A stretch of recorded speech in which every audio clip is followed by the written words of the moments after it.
আসসালামু আলাইকুম। আমি ওবায়দুল ইসলাম অভি। দর্শক, আমরা আবারও উপস্থিত হয়েছি বিড নিউজ 24 এর বিশেষ আয়োজন জনতার চোখে নির্বাচন।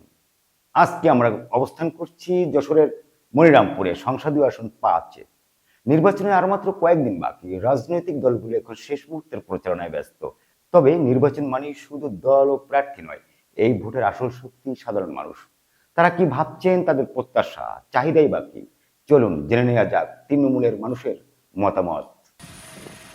তরুণদের নেতৃত্বের জায়গা থেকে আগামী নির্বাচন নিয়ে আসলে আপনার ভাবনা কি? আগামী নির্বাচন মানুষের কাছে একটি গ্রহণযোগ্য নির্বাচন করার জন্য বর্তমান সরকার যেভাবে চেষ্টা করতেছে এবং আমাদের প্রথম ভোট আমরা চেষ্টা করছি বা আমরা চাচ্ছি সরকারের কাছে যেন এবারের নির্বাচনটা সুষ্ঠু সুন্দরভাবে আমরা দিতে পারি। কারণ বিগত আমরা দেখে আসছি বিগত নির্বাচনগুলোই দিনের ভোট রাতে হয়ে গেছে, রাতের ভোট রাতে সব ব্যালট বক্সগুলো ভরা হয়ে গেছে। সেই দিক বিবেচনা করে এবার যেন এমন কিছু না হয়, সেটা আমরা সবাই তারুণ্যরা চাচ্ছি যেন আমাদের প্রথম ভোটটা স্বাধীনভাবে এবং সুশৃঙ্খলভাবে দিতে পারি, এটা আমাদের চাওয়া। আমরা চাই এমন সংসদ সদস্য হোক যে মনিরামপুরের উন্নয়নের কাজ করবে, মনিরামপুরের আপামর জনগণের সাথে থাকবে, মনিরামপুরের মাদকের বিরুদ্ধে কাজ করবে, মনিরামপুরের যে সব থেকে বড় সমস্যা ভবদহ এই সমাধানের চেষ্টা করবে।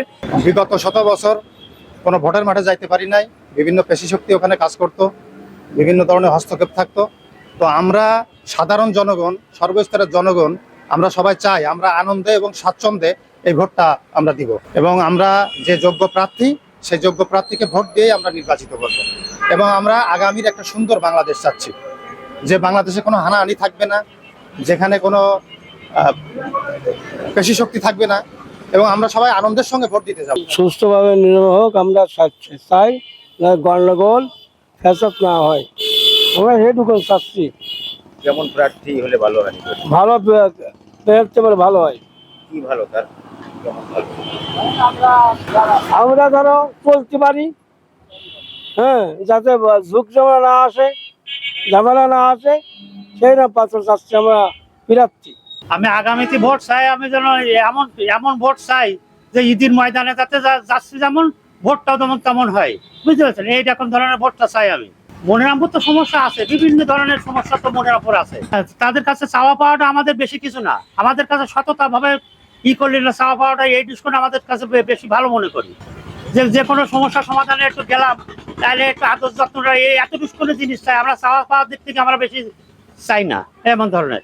আমরা আসলে আগামী দিনে একটা ভালো নেতৃত্ব অবশ্যই কামনা করছি, কারণ এ পর্যন্ত যারা রাজনীতি করে গেছে মনিরামপুরে সবাই হয়তো চাঁদাবাজি করেছে, নাহলে তাদের কোনো না কোনো অবশ্যই ছিল, সমস্যা ছিল।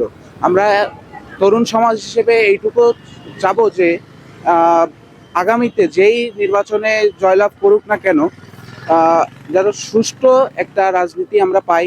আমাদের অনেক আশা আছে, আমাদের মনিরামপুরে অনেক প্রবলেম আমরা ফেস করে থাকি, এগুলো যেন তারা সুষ্ঠুভাবে দেখে। আমরা 2008-এর শেষ ভোট দিয়েছি, এখন সামনে যে নির্বাচন আসতেছে এটা আমরা সুন্দর স্বচ্ছভাবে দিতে চাই, স্বাধীনভাবে দিতে চাই, বাধাবিঘ্ন ছাড়াই এই ভোট দিতে চাই এবং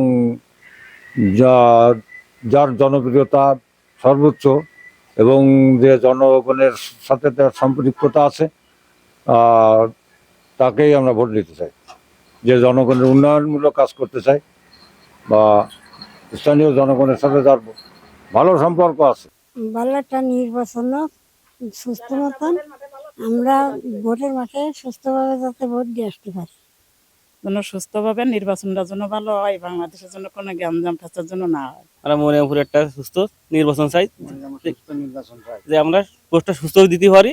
আমরা মনিরামপুরবাসীকে একটা যোগ্য নির্বাচন বা প্রার্থী চাই, বা কোনো হানাহানি গ্যাঞ্জাম বা লোড পাট্টুর হবে না সেরকম একটা নির্বাচন চাই, সুষ্ঠু নির্বাচন চাই, যে নির্বাচনে কারো কোনো সমস্যা বা টানাটানি হবে না, টানাটানি কেউ করবে না, যে সুষ্ঠুভাবে সবাই বাঁচতে পারে সেরকম একটা নির্বাচন আমরা চাই।